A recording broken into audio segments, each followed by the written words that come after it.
পড়ি। আমার বিদ্যালয়ের নাম উত্তর বালুবাড়ি সরকারি প্রাথমিক বিদ্যালয়।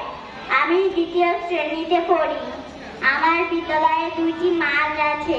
আমার বিদ্যালয়ে অনেকগুলো ফুল গাছ আছে। আমার বিদ্যালয়টি রাস্তার পাশে। আমাদের বিদ্যালয়ে অনেক ফুল গাছ আছে। আমাদের বিদ্যালয়ে ফল গাছ আছে এবং আমাদের বিদ্যালয় দেখতে খুব সুন্দর। আমাদের বিদ্যালয়ে অনেক কাঁঠাল গাছ আছে। আমাদের বিদ্যালয়ে নারকেল গাছ আছে। আমাদের বিদ্যালয় অনেক সুন্দর। ধন্যবাদ।